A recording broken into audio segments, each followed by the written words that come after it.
Hola, ¿cómo están? ¿Cómo andan? ¿Cómo les va?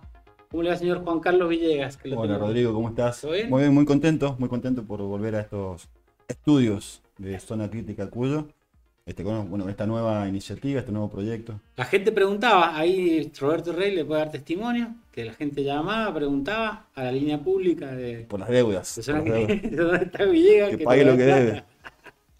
que pague Bueno, lo que y debe. entonces dijimos, hagamos un nuevo programa este año, porque ¿se acuerdan cuando empezamos este año? En los primeros programas de Zona Crítica Cuyo le decíamos, este año tenemos varias cosas nuevas para proponerle y demás. ¿Qué estamos pensando y qué estamos intentando hacer con el Juan Carlos Villegas y el Roberto Rey? Un nuevo programa semanal, vamos a intentar con todo el esfuerzo del mundo, que se llama Así Parece. Así parece. Muéstrelo ahí, Juan, que usted Así está parece, más está el cerca. loguito El ahí. lobito. Ahí. Así parece. Así parece una opinión, como ustedes ven, es discusión política, es opinión pública. ¿Qué más es, Juan Carlos? Es una forma distinta de ver la realidad, es aportar informaciones, hacer un poquito de análisis, proyecciones, es Ujú. incorporar algunos elementos al análisis que por ahí no siempre están en los grandes medios de comunicación.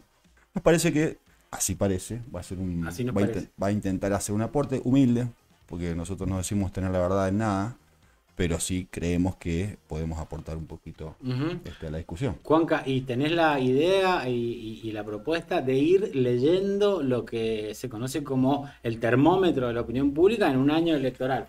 Y después un tercer bloque que lo hemos denominado las crónicas de la crueldad. No necesita muchas explicaciones, Juanca. Se le llaman crónicas de la crueldad porque son acciones que se hacen desde el Estado, que realmente sorprenden y que no se pueden categorizar de otra forma. Son acciones crueles. Nos dio para pensar en un espacio dentro del programa porque es tanto lo que ocurre, digamos, de parte del gobierno nacional, este tema, que sabemos que temas lamentablemente no van a faltar, por lo menos por ahora. Así es, tema de crueldad. Ojalá se termine el bloque, digamos, Ojalá, pronto. ojalá que No pronto, estamos diciendo nada que usted esté pensando. pero ustedes saben, ¿no? Ustedes saben.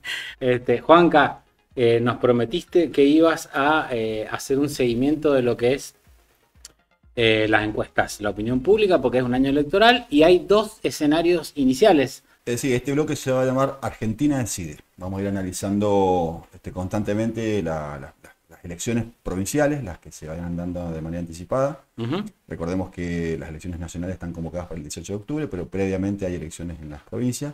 La idea de este bloque es ir haciendo ese análisis. Este es el primer programa, por lo tanto vamos a tener información bueno, por primera vez, pero la idea es ir comparando y ir analizando la evolución de cómo van cambiando los datos, las encuestas, porque las encuestas son muy importantes. De alguna forma marcan el estado de la opinión pública y de alguna manera también marcan también el horizonte del gobierno, digamos, que se les presenta enfrente al gobierno nacional. Digo, si las encuestas le dan mal, se les empieza a complicar un poco la cosa, y si le dan bien, normalmente tienden a tener un poquito más suelta la mano. Entonces nosotros tenemos que, bueno, de alguna manera haciendo ese análisis, pero en este bloque vamos a hacer ese análisis doble. Por un lado, las elecciones provinciales, que se van anticipando, en este caso puntualmente el caso de Santa Fe, que ya vamos a entrar, y el caso de la Ciudad Autónoma de Buenos Aires, que también tiene elecciones el 18 de mayo. Y por otro lado vamos a analizar también las encuestas de opinión respecto a imagen de gestión, imagen de gobierno, los temas de preocupación de la gente. Eso también nos va a ir dando un panorama y nos va a ir mostrando el estado en el que nos encontramos también como Ujú. sociedad, ¿no? Arrancamos. Arranquemos con Santa Fe. Santa Fe tiene elecciones el próximo domingo 13 de abril. O sea, este fin de semana. Claro, sí, este próximo fin de semana. Así que el próximo programa seguramente vamos a analizar el resultado de esa elección. Pero son elecciones dobles. Por un lado tienen las PASO, van a elegir concejales en los distintos departamentos, son 19 departamentos en Santa Fe. Y por otro lado tienen las elecciones de convencionales constituyentes. El gobernador santafesino ha presentado un proyecto de reforma a la Constitución. Ese proyecto establece, por ejemplo, la regulación de las elecciones, algunos institutos que tienen que ver con el tema de la participación democrática, la cuestión de la obligatoriedad de secundario, etcétera, etcétera. Bueno, el tema central es realmente la cuestión de la reelección. Pero arrancando arrancando a mostrar, digamos, este primer gráfico que va a poner Roberto ahora, el gráfico 1. Este gráfico nos muestra qué dicen las encuestas para concejales en Santa Fe. Lo que ustedes están viendo en esa encuesta, ese gráfico, es que la candidata que tiene, digamos, el porcentaje más alto por candidatura. Esto es la ciudad de Santa Fe. La ciudad de Santa Fe. Sí, una elección importante, porque es la ciudad de Santa Fe. En este caso, la candidata oficialista, la candidata de Unidos por Santa Fe, es quien encabeza como candidata con el 19%, que no se alcanza a ver justo ahí, pero el peronismo, lo que podría ser Unión por la Patria, la alianza, Unión por la Patria, lleva 4 candidaturas que están marcadas en amarillo, que con la suma de esas 4 candidaturas estaría superando a la candidata oficialista. Y un dato importante ahí es que la Libertad Avanza tiene un candidato también, una candidata, mejor dicho, que es Ana Canatán, que viene en este momento bastante rezagada. Vemos que no están trasladando al voto de... Ahí, Juanca, primera cuestión que puedo ver, que no funciona esta alianza entre Milei y los gobiernos provinciales radicales. Por ejemplo, en este caso un gobierno muy importante como el de Puyaro. No van aliados, van por afuera. Todo un dato, ¿no? Milei. Sí. Bueno, también tenemos elecciones a convencionales constituyentes en Santa Fe, como decíamos recién. Acá se puede ver en este nuevo gráfico cómo es la intención de voto para los distintos frentes y candidatos. Y ahí juegan los pesos pesados, estoy viendo, Juanca. Ahí juegan los pesos pesados, juega Puyaro, el gobernador. Bien, ¿y qué nos dice? Encabeza la lista de Unidos para Cambiar Santa Fe, que sería Juntos por el Cambio. Si bien la imagen de Puyaro es muy alta en Santa Fe, la imagen de gobierno es muy superior a la de Javier Milei, digamos, como el gobierno provincial tiene mejor imagen que el gobierno nacional en Santa Fe, cosa que es una novedad, porque en Santa Fe Milei obtuvo el 66% de los votos en el balotaje, y hoy la imagen del gobierno de Milei en Santa Fe no alcanza, apenas supera el 40%, pero Puyaro se mantiene bien, y eso se demuestra y se ve en las encuestas, donde lo muestran encabezando y lejos en el primer lugar. Está en el 38% de intención de voto, seguido por Marcelo Lewandowski, que es del Frente Activemos. Marcelo Lewandowski viene del PJ, pero va por afuera de lo que Lewandowski está obteniendo el 7%. Bien. Amalia Granata, que está obteniendo el 8,7%. La mediática Amalia Granata, la vemos ahí con el 8,7%. El 8,7%. Sí, digamos que la oposición a Puyaro está completamente dividida, y está Juan Monteverde, el referente de Ciudad Futura, que es una muy buena elección en Rosario, que estuvo a punto de ser intendente de Rosario en el 2023, pero bueno, todavía se ve que le cuesta la proyección provincial y está quedándose en un 7,4%. De todos modos, para hacer que las elecciones son este domingo, el nivel de personas que dicen no desconocer o no saber quién votar es altísimo. 27,8 no sabe no tiene decidido a quién votar. Bien. Y le hago una pregunta, Juan Carlos. Nicolás Mayoraz. Nicolás Mayoraz es el candidato de la Libertad Avanza. Ahí está. Sí, se está quedando también en un porcentaje bastante bajo, el 8,9% está alcanzando Nicolás Mayoraz. Recordemos que, según se dice, digamos, el número mágico en este caso para Puyaro es el 40%, porque en realidad lo que se está jugando Puyaro es la reelección, la reforma de la Constitución de recién incluye la regulación de las reelecciones y le permitiría tener un mandato más. Otra elección muy importante que se nos avecina son las elecciones de la Cava. Recientemente se han cerrado las listas, se han presentado los candidatos. Lo que hemos tomado como referencia es un trabajo de la encuestadora Circuitos. En el caso de la gráfica esta que nos muestra por partidos, vemos que quien encabeza la intención de voto en la Cava es el PRO. Sí. El PRO con un 28,5%. Yo sabes que veo ahí el aparato político del PRO. Es decir, sumado a la imagen que puede ser de la candidata y de Jorge Macri, de Mauricio Macri, pero el PRO no olvidemos que gobierna hace 20 años. Sí, a pesar de que gobierna hace 20 años y ha venido obteniendo resultados muy superiores a este 28%. Claro, pero digo, como que está el aparato, ¿no? Eso es lo que me refiero. Sí. Recordemos que está participando en la elección Rodríguez Larreta, que es muy probable que a la hora de elegir por partido... se robe votos de ahí. Claro, la gente todavía lo vincule al PRO. Pero a la hora de elegir por candidatos, y decíamos, si bien el PRO encabeza en la Cava, la pérdida de votos es enorme. Con relación a otras elecciones. El PRO nos tenía acostumbrado a obtener resultados cercanos al 50%. Seguro. Además... ¿Y qué pasa con los candidatos? Ya cuando le ofrece a la gente la opción candidatos. Además, ya cuando ofrecía la opción candidatos, Sería la otra, Robert. vemos ahí sí, a Santoro, a Leandro Santoro, de Unión por la Patria, encabezando. Hay distintos trabajos, nos dan porcentajes parecidos. En este caso lo vemos en un 24%, hay trabajos que lo dan hasta en un 28%. Sí.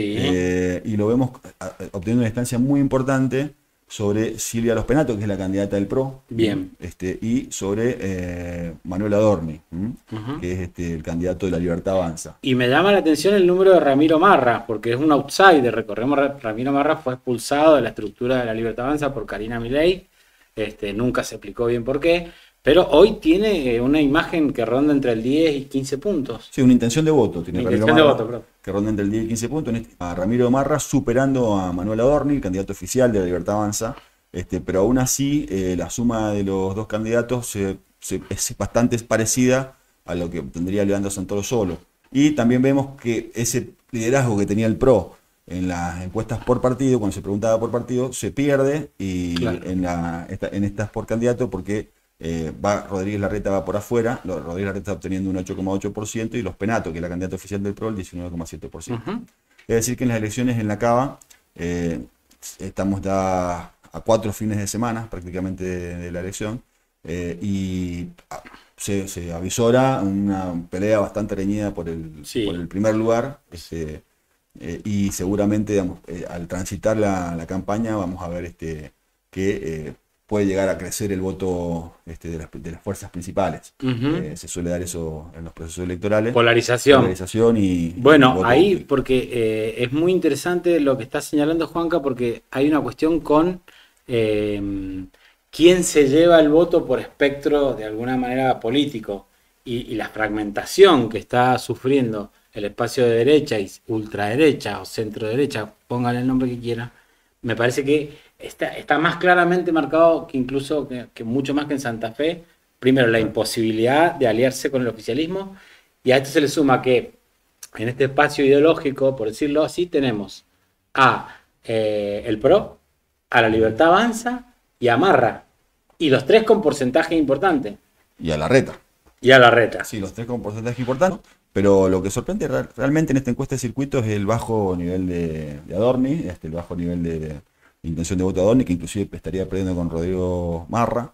Ese es un dato sorprendente. Sí. Parecía que Adorni venía a la Cava a comerse y a mí me da la impresión que esto demuestra la incapacidad política, vuelta a lo mismo, pero me parece que hay que remarcarlo, ¿Puedo pasar al 7, Robert? ¿Al siguiente? La incapacidad política de generar, del gobierno de Milei, del partido de Milei, de generar acuerdos que le permitan tener números más altos en una elección crucial como es la de medio término. Bueno, acá vemos la otra encuesta, esta es de CB Consultores, también de la Cava, la misma elección. Acá vemos a Santoro un poquito más arriba, con 25 puntos. Ahí en este caso sí ya seguido por Adorni, con 19. Y a quien vemos muy retrasada es a Los Penatos, justamente la candidata oficialista. La candidata del gobierno de la Ciudad Autónoma de Buenos Aires, la candidata del macrismo. Pero sí vemos el liderazgo de Santoro, que se repite en prácticamente todas las encuestas que hemos visto. Está claro. Se consulta por candidato. Gran virtud política, digo, si Milei y el PRO les faltó virtud política o rosca, gran virtud política de Leandro Santoro. Primero, de construir una imagen. Creo que en esta política hoy de las imágenes individuales viene el tipo llevando la delantera, y después de unificar al peronismo, a su radicalismo ajeno, no sé cómo llamarle, pero y a otros sectores también, ¿no? Sí, sectores del progresismo seguramente. Exacto. Del peronismo justamente no se puede decir que lo unificó totalmente, porque hay un candidato por principios y valores, que es Alejandro Kim. El más simpático de todos. Que sí, divino. Está midiendo muy bien, muy bien, digo, para lo esperable. Claro. Lo dan entre 3,5 y 5 puntos, que son puntos que teóricamente deberían ir, digamos, a la candidatura del candidato de Unión por la Patria. Pero vamos a la que también todo el mundo sigue, la situación nacional. Seguimos, ya empiezan a evaluar al gobierno de Milei. Sí, ha habido, a partir del último mes y medio, un cambio en la tendencia en la valoración de la sociedad argentina respecto al gobierno de Milei. Ha empezado a ser cada vez más grande la valoración negativa sobre la positiva, y ha comenzado a ampliarse la brecha. En este caso estamos mostrando una encuesta de la consultora Atlas Intel, que está diciendo que ahí está evaluando al gobierno de Milei en su conjunto, Y lo que nos está diciendo es que la valoración negativa ahora ya supera a la positiva. En este caso lo que nos está mostrando a través de Intel es que el 47,9%, casi el 50% según a través de Intel, del pueblo argentino, tiene una valoración negativa del gobierno de Milei. Malo o muy malo. Mala o muy mala. Mientras que solo el 44% está diciendo, está dando la aprobación, digamos, al gobierno de Milei. Que nos va mostrando la evolución. Ahí se ve como la evolución es en el tiempo, digamos, bastante largo el periodo. Pero lo que nos muestra es lo que se puede ver al final, esa línea roja es la línea de lo negativo y la línea azul es la línea de lo positivo. Lo que se puede ver al final es esto mismo que veíamos, que decíamos en la encuesta de Intel, un despegue de la imagen negativa por sobre la positiva que tiende a caer. Se venía manteniendo bastante estable la cuestión, cerca de la negativa de la positiva, pero ahora en los últimos, sobre todo después de febrero, podríamos ubicar, digamos, el tema del caso Libra como un detonante. Un parteaguas, claro. Un parteaguas, pero bueno, también creo que la situación económica ayuda un montón. Las perspectivas del gobierno no son perspectivas de, digamos, de estabilidad, sino que esto que hablamos al principio, aumento de la inflación, falta de dólares. No, claramente. No es, también lo que ha cambiado y lo que se ha vuelto negativo son las expectativas respecto a la evolución de la economía y las expectativas respecto a la capacidad de este gobierno de poder modificar la realidad para mejorarla. Podía pasar anteriormente que si bien la situación se reconocía como mala, habían expectativas buenas respecto a lo que pudiese ocurrir. Eso empieza a cambiar. Yo lo que decimos es que después vamos a ir haciendo un seguimiento de estos datos, vamos a tomar las variables y las vamos a ir comparando a lo largo del tiempo para ver su evolución. Bien. En este caso, preocupaciones. Las preocupaciones de las... Señora, señor. Elija, a ver. Yo le leo, Juanca. Sí. No llegar a fin de mes. Bien. Ok. Bueno, aparece nuevamente, esto decíamos al inicio del programa, aparece nuevamente como principal preocupación esto de no llegar a fin de mes, que está vinculado al poder adquisitivo de los salarios, a la inflación, a la situación económica en general. El bolsillo. Recordemos que la principal promesa del gobierno de Milei fue controlar la inflación y mejorar la economía. Recordemos que también, quizás el único atributo que han tenido para mostrar ha sido haber podido controlar, de alguna medida, bajar la inflación, a pesar de que es muy cuestionable el dato que publica el INDEC, porque está modificada la canasta con la cual se mide la inflación, etc. Pero se le reconocía como una cuestión positiva. Aparece nuevamente en una encuesta reciente, publicada en el día de ayer, de la consultora Proyecciones, aparece nuevamente el problema del poder adquisitivo, de la inflación, como el principal problema. Pero había otra promesa que era bajar la inseguridad y todo, y ahora ha vuelto a aparecer arriba la inseguridad y el crimen. Sí, se mantiene arriba, venía siendo para muchas encuestadoras la primera preocupación en los últimos tiempos, no porque no fuera importante el tema del poder adquisitivo, sino porque supongo que porque se consideraba también bastante controlar la inflación. Bueno, ahora ha vuelto la inflación a estar en el primer lugar, pero la inseguridad se mantiene altísima. Y hay una preocupación más que es bastante importante y a considerar que aparece, que es que el país entre en una crisis total. O sea, sí, lo estaba viendo, también me llamó la atención. Es un signo de este tiempo. Hay casi un 20% de la población que tiene miedo a que el país ya entre definitivamente en una crisis más profunda. Y bueno, obviamente las consecuencias de lo que podría ser esa crisis. Bien. Ese es un dato que no había aparecido en otras encuestas. Y creo que tiene relación con lo que ve la gente como la capacidad del presidente para capear crisis, y lo está viendo medio endeble. Bueno, lo mismo con proyecciones. Proyecciones nos muestra también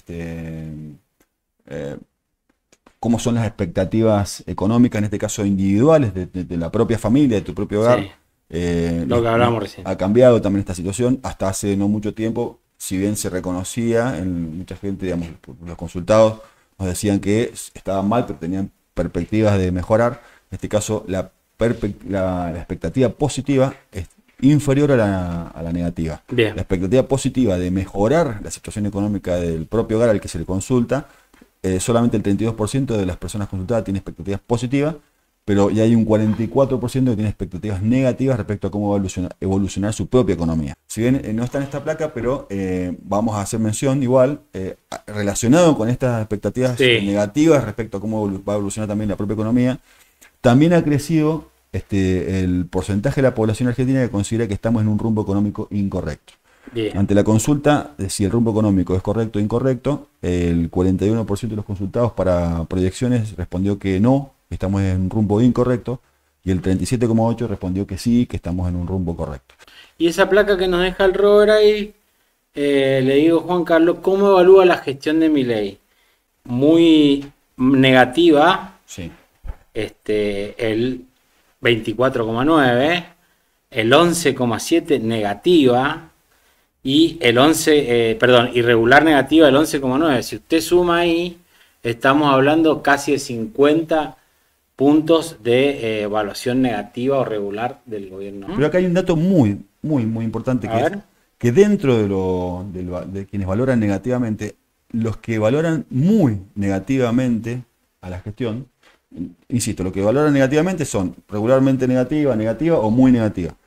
La columna de abajo está conformada por las personas que valoran muy negativamente a la gestión de Javier Milei. 25 puntos. O sea que muy difícilmente vayan a cambiar de opinión en el corto plazo respecto a esta gestión. Esa columna, esa gente que valora muy negativamente ha ido aumentando también en el último tiempo. La valoración muy negativa nos habla también de... se supone que esas personas que valoran muy negativamente la gestión de Javier Milei son personas que ya están más dispuestas a activarse políticamente para, de alguna manera, rechazar este gobierno porque muestra... el costo político, digamos, más alto. Como así quienes valoran muy positivamente, que son el 12,2%, que es la columna azul de arriba, también esa gente es cada vez menos. Cada vez son menos los que valoran muy positivamente. Perfecto, porque es muy interesante esta, Juanca. Cortita, simple, pero nos está hablando de cómo piensan las elecciones los argentinos de este año. Sí, bueno, también vamos a decir dos cosas. Digamos. Todavía sigue siendo alto el nivel de intención de voto que tiene la Libertad Avanza, según esta encuesta de proyecciones. El 46,1%, la azul, es la columna celeste, perdón, es la que muestra cuáles son las personas que están dispuestas a votar un candidato que responda a la Libertad Avanza, y el 53,9% estaría dispuesto a votar a otro candidato. Bien. De todos modos, digamos, también es verdad que viene cayendo la intención de voto respecto a candidatos de la Libertad Avanza y aumenta la de los candidatos opositores. Y ahí lo vamos a ver en la última placa por partido. ¿Está bien? Robert, ¿usted la tiene también? A la hora de desmenuzar a qué partido votarías exactamente, a qué frente electoral votarías exactamente, hay nuevamente un crecimiento de Unión por la Patria. Se lo ve encabezando Unión por la Patria con el 31,6% de la intención de voto en las elecciones legislativas nacionales, que falta bastante, igual de todos modos están previstas para octubre. El segundo partido que aparece ya es la Libertad Avanza con el 29,3%, que sería aproximadamente la cantidad de votos que sacó Javier Milei en las PASO del 2023. Y el tercer partido que ha tenido un derrumbe. Catastrófico es el PRO con el 6,4%, que ni aún así fuese aliado con el radicalismo, como se presentó en el 2023. Te iba a decir también, no le alcanzaría para superar el 10%. El radicalismo está con el 3,7% de intención de voto nacional. Recordemos que el radicalismo viene de excelentes elecciones que le permitieron recuperar un montón de provincias. Hoy hay muchos gobernadores radicales que sumaron voto al radicalismo. Y otra vez me parece, en este desdibuje que se le produce a esos partidos de centro, esos partidos de centro-derecha, inclusive una caída muy grande, porque bueno, el lugar lo ocupa la Libertad Avanza, ¿no? De la derecha, por decirlo así. Hoy, como se presenta el escenario, no se presenta un escenario de tercios, se presenta un escenario mucho más polarizado. Exacto, otra vez la polarización, exacto. Se ve a Unión por la Patria versus la Libertad Avanza. Hay que ver qué pasa, cómo se presentan los frentes electorales, si se termina formando un frente, una alianza entre la Libertad Avanza y el PRO o no. Pero en principio se está viendo... Bueno, por lo pronto estas elecciones no se viene dando. Santa Fe, Cava... Y parecería que cada vez se aleja más, y frente a la caída de la imagen del gobierno nacional, a la caída de la imagen personal del presidente de la nación, se ve que cada vez va a ser más difícil que se pueda dar ese acuerdo. Para el final le pregunto una cuestión que aparece ahí abajo en una tabla gris, Roberto, ahí de la última que decía 24,2 de indecisos. Me parece que eso nos vuelve a la teoría de... ¿Te acuerdas la famosa teoría de Cristina de los 3 tercios? Claro, pero soy indeciso. Hoy uno de los tercios estaría ahí como indeciso. Ahí, digamos, me parece que puede haber mucho voto del PRO, de la UCR. Es probable que haya mucho voto desencantado del que PRO, que no les gusta Milei. También de la Libertad Avanza, ¿no? De la Libertad Avanza. Y la amplia avenida del medio, con el 1,5. Sí. La opción Pichetto y todo eso, 1,5. ¿Sabes qué se me viene a la cabeza cuando usted nos muestra toda esta encuesta, Juanca? Que Entonces es real el temor este que pregonan todos los medios oficialistas que dicen guarda, dicen cuidemos a Milei, o ya ni dicen cuidemos a Milei, pero dicen guarda porque viene el peronismo. Otra vez, el hecho maldito del país burgués les vuelve, pero ¿saben por qué les vuelve? Porque lo dijo Perón. ¿Por qué volvió el peronismo? Porque hacen las cosas mal y gobiernan mal, son gobiernos antipopulares. Este disfraz que quieren hacer, que no, que Milei, que el pueblo, no, el pueblo está enojado. Y cuando el pueblo está enojado, no le queda otra que recurrir al peronismo. Rodrigo, dicho esto, no lo hemos mostrado hoy en las placas que hemos traído, pero una de las mediciones que hizo Atlas Intel fue la imagen de las principales figuras políticas del país. Ajá. Donde se ve una caída de Javier Milei, lógicamente, porque lo hemos dicho recién, donde tiene un diferencial negativo que parece ser cada vez más importante, pero se ve también un crecimiento. ¿De quién? De Cristina Kirchner. De Cristina Kirchner. Ya supera para Atlas Intel. Insisto, Atlas Intel es una de las consultoras más prestigiosas seguramente del continente. La muestra arriba del 41%, Cristina en imagen positiva, todavía con a nivel nacional. A nivel nacional. Impresionante el crecimiento. Y a Axel Kicillof en el 38%. Mirá. Bueno, hay un crecimiento generalizado de las principales figuras vinculadas hoy a Unión por la Patria, bueno, y una caída del resto. Quizá por eso está tan nervioso el presidente con respecto a estas cosas. Es probable que sí, y me parece que no es bueno lo que les augura, o por lo menos así parece. Así parece. Corte y vamos al último bloque. Las crónicas de la crueldad. Presta atención. Tercer y último bloque de Así parece, este nuevo estreno de Zona Crítica Cuyo. Queremos en primer lugar agradecerte, aprovechar. Primero agradecerte la suscripción que estás haciendo ahora en este momento. Tuki suscribiéndote al canal. Tuki poniendo me gusta. Tuki compartiendo. Tuki comentando. ¿Sí? Todo tuki. Todo tuki porque a nosotros nos viene muy bien, ya lo sabes. Y venimos creciendo lindo. Hemos tenido un video que le ha ido muy bien. Te lo súper recomendamos. Está en nuestro YouTube, que se llama Malvinas, del documental Día por Día. Véanlo porque es impecable el trabajo que hizo Laura, nuestra entrevistadora, y el señor Concati, hijo del gran filósofo Concati mendocino, que está haciendo este documental Malvinas Día por Día. Ahí lo pueden seguir, todo, encontrarlo, métanle ahí. Y sigan apoyando al canal, por supuesto. Bueno, les decía, Juanca, nos tomamos el atrevimiento de armar un bloque que se llame Crónica de la Crueldad, porque estamos viendo que por allá el año pasado Martín Cohen lo definió como la época de la crueldad, un filósofo, un escritor muy interesante, pero fue muy certero el nombre, así suena tan fuerte, porque realmente si uno no puede buscar otro sustantivo, como la crueldad, para explicar las cosas que vamos a intentar explicar hoy, que son inexplicables en los términos de una sociedad basada en la solidaridad, el respeto al prójimo y un montón de cosas más, que son valores que tenemos los argentinos. Porque a mí me parece que una de las cosas que se mostraba en el bloque anterior, que la gente está dejando de apoyar a este gobierno porque hace política de crueldad, y por eso nosotros las vamos a intentar cronicar. En este caso, Juanca, el día de hoy, la cuestión son las pensiones nacionales por discapacidad. Algo que había intentado el macrismo, ¿no? En la primera etapa, en la tercera oleada neoliberal, que estamos ahora en la cuarta, ya se intentó. Parece que siempre, digamos, se intenta ajustar, recortar con las necesidades, con los derechos de las personas que justamente más necesitan del Estado. En este caso puntual, ahora el mileísmo, la Libertad Avanza, viene de nuevo por los derechos de las personas discapacitadas en Argentina, nada más que con otra estrategia, ¿cierto? Con otra estrategia, y esta vez es más complicada que la de Macri, como bien decías vos, porque intentan ir al núcleo de la cuestión de la discapacidad. Ahora vamos a ver por qué. Usted puede rastrear esto en agosto, septiembre del año pasado. En agosto se citó a las personas que tienen esta presión por discapacidad. Recordemos, a ver, algunos números, Juanca. En julio del año pasado esto llegaba a 220.900 pesos. Hoy no debe ser mucho más porque como crecen los salarios y las pensiones y todo eso, la verdad que debe estar un poquito más alto, pero... Y el gasto total eran 3.600 millones de dólares anuales, perdón, de pesos anuales, según el cálculo realizado por Infobae. Y entonces el gobierno de buena a primera llamó a la gente a recalificar su discapacidad de alguna manera.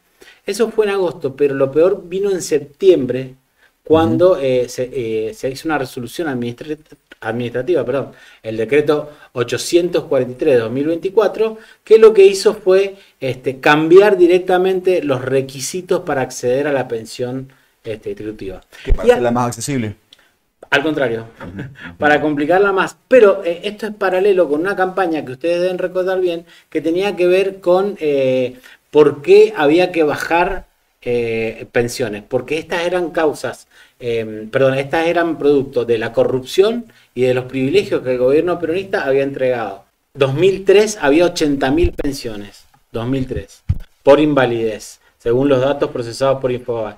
Desde ese año comenzaron a subir progresivamente a la cifra actual de 1.200.000. Entonces el gobierno dice, son muchos, esta proporción está solo determinada después de una guerra. ¿Sabes por qué habían solo 80.000 pensiones en el 2003 en Argentina? Porque durante los gobiernos de la segunda oleada a nivel neoliberal en los 90, las personas con discapacidad podían gestionar e iniciar el trámite para la pensión, pero había un cupo. Exacto. Entonces que era alta por baja. Alta por baja. Exacto. Te determinaban el derecho, vos tenías el derecho a cobrarlo, pero hasta que no se dieran de baja las otras... No se murieran, digamos, si no se murieran... Un discapacitado no podía subir otro. Bueno, esto se cambió en el gobierno de 2003 y el gran impulsor de este cambio fue, cuando no, Néstor Kirchner, el presidente fallecido en 2010, pero que inició este camino de políticas.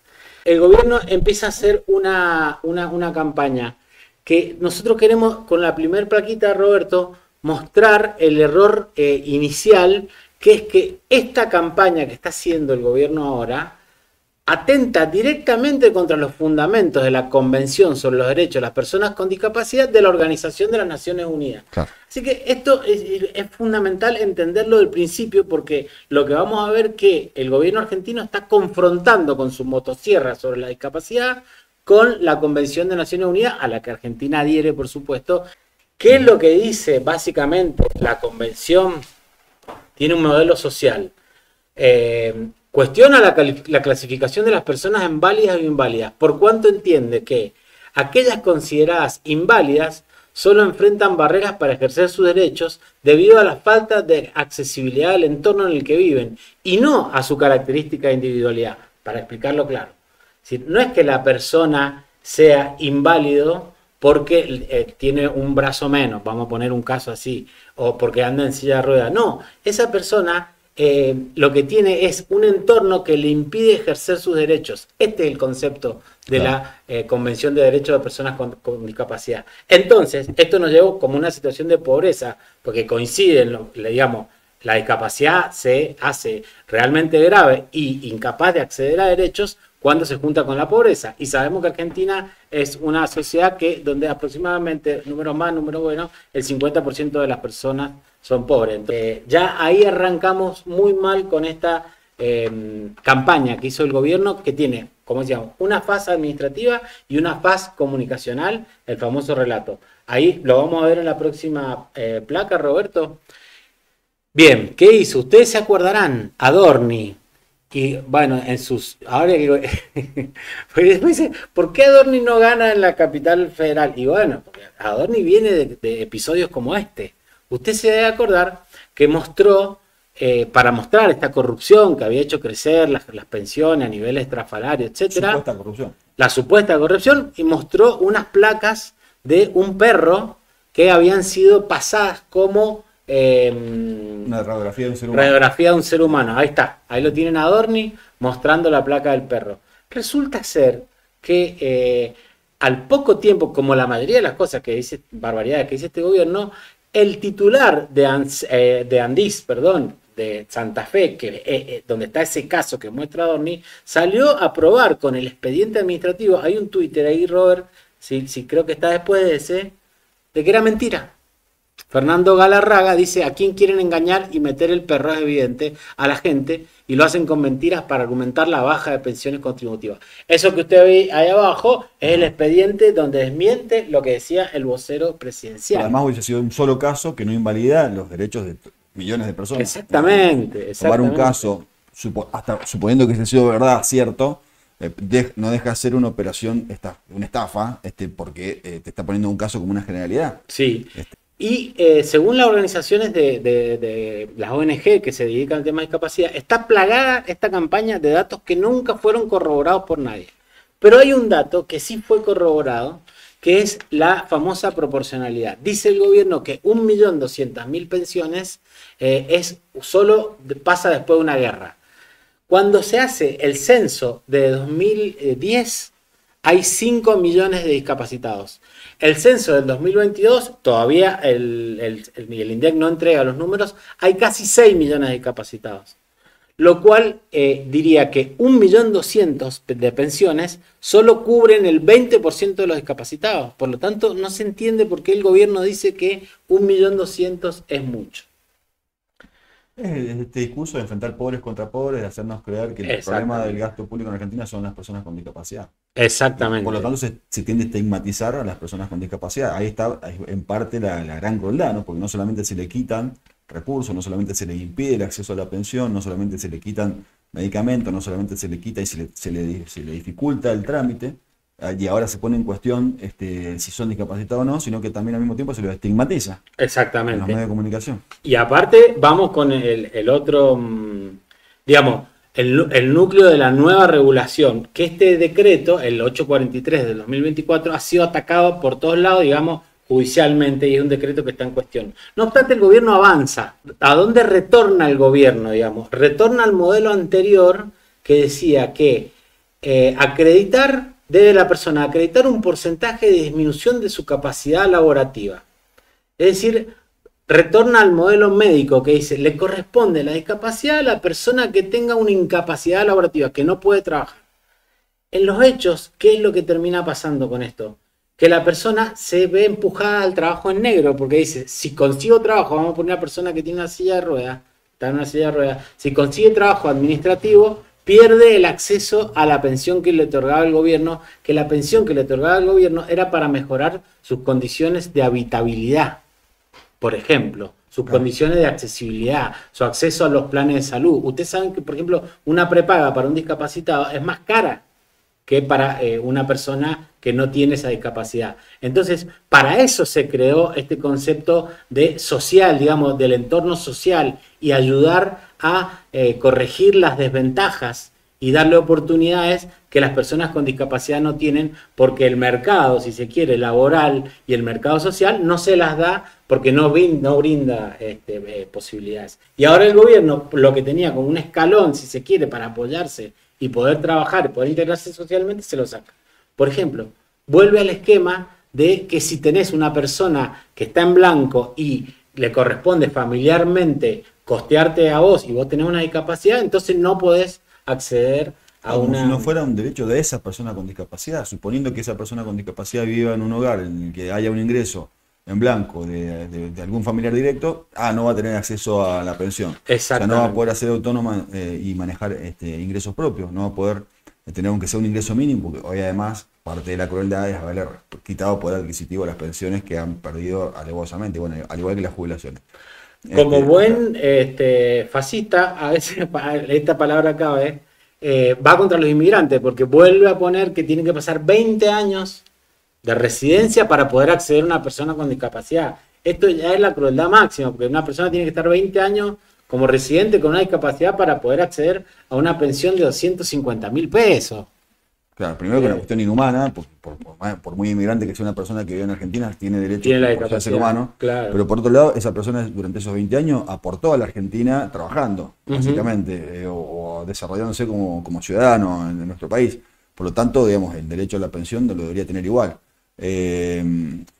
Digamos, ver la inversión que hace el Estado en una pensión para una persona con discapacidad, verla como un gasto, es, digamos, es una atrocidad.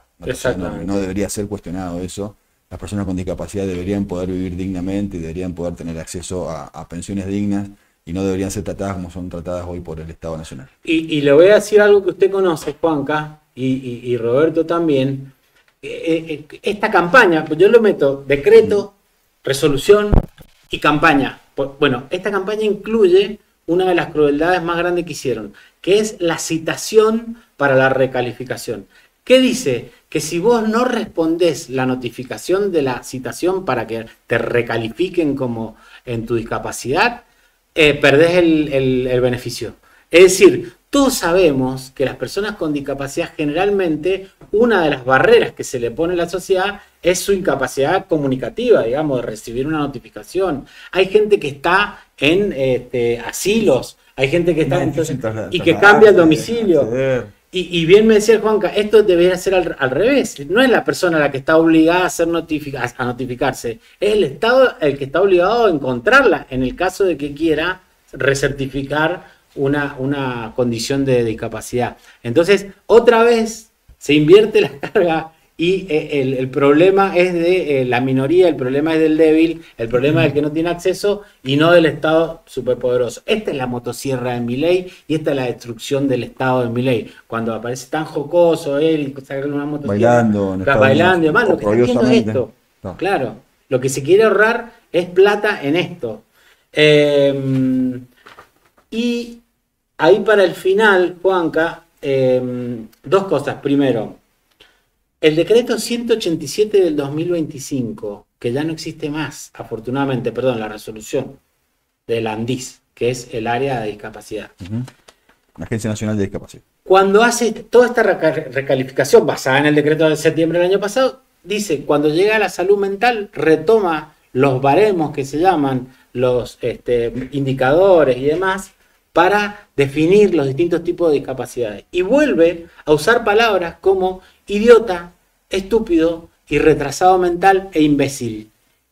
Entonces, para el Estado argentino, a partir de la llegada de Milei y sus resoluciones y sus funcionarios, las personas con una discapacidad mental son o idiotas o estúpidos o retrasados mentales o imbéciles.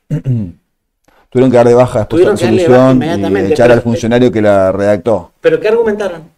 Que el tipo no tenía por qué conocer esas cosas. O sea, que el titular del ANDIS no tenía por qué reconocer que esos términos fueron abandonados en todo el mundo. Pasó un montón de filtros. Esa resolución fue vista seguramente por otros funcionarios también de esa misma dirección. Exactamente. Y hoy, en el medio de la crisis mental y de salud mental que provocó la pandemia y que provoca la crisis económica, el gobierno se dedica a quitar pensiones para las personas que tienen discapacidad. Y lo último, también, ustedes saben, todos los que conocen el tema, que el sistema de asistencia que el Estado brinda a las personas con discapacidad está sustentado y formado por las ONG, ¿sí? Que es terapia laboral, asistencia médica, etcétera, etcétera, de las personas con discapacidad. Esas ONG reciben, precisamente por un país con 50% de pobreza, reciben la asistencia del Estado. Bueno, el retraso es el 60% de lo que tiene que girarle el Estado como aranceles para sostener los programas de discapacidad. Es decir, que las ONG están en una situación crítica, funcionando las que protegen los sistemas de discapacidad en la Argentina. Muchas de esas ONG también están formadas por personas con discapacidad, por familiares de personas con discapacidad, que se organizan para justamente poder brindar mejor calidad de vida. Pero quitarles el respaldo también es otra forma de crueldad. Sí. Y sabes que quiero decir también que esto es parte del famoso y venerado ajuste fiscal. Y tenemos superávit fiscal y demás. Por esto tiene superávit fiscal. Es decir, esta es la manera de conseguir superávit fiscal. O sería, por ejemplo, no dejar de cobrar los impuestos a las 4x4 que han hecho que se dispare la venta de la 4x4 o de los autos importados.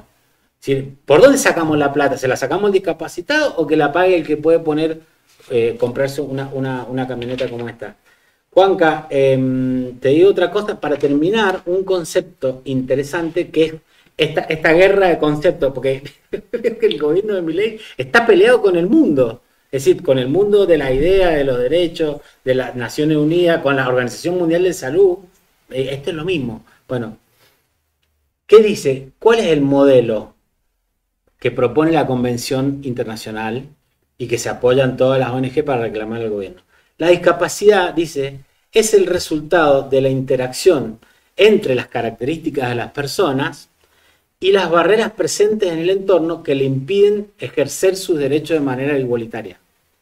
Hacia ese concepto iba la Argentina hasta la llegada del gobierno de Milei, hacia ese trabajo, y así se consideraban las pensiones por discapacidad y todos los programas de discapacidad. Derribar barreras para que el discapacitado pueda incluirse. Es decir, una asistencia económica, un plan de salud. Otra de las cosas que está muy en riesgo, Juanca, es el plan, ¿cómo se llama? Incluir salud. Acá está, incluir salud. Muy bien, No. Juanca, creo que conocen el tema, Roberto también. El programa federal Incluir Salud está anexado al cobro de la pensión. Es decir, que si te sacan la pensión en este sistema de recalificación, te quedas sin el plan de Incluir Salud. Esto ya dicen las organizaciones, los colocaría a los discapacitados en un estado de completo desamparo. Las crónicas de la crueldad.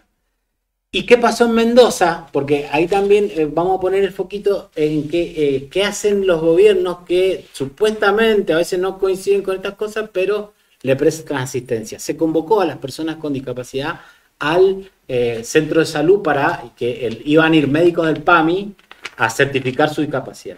Por esto de que si no te notificás y rectificás, perdés la pensión.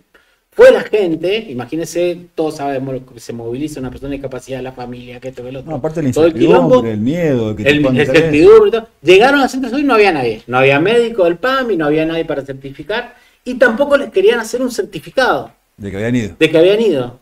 Entonces le dijeron, bueno, vuélvase y espere el mail, qué sé yo, Argentina, la plataforma de Argentina.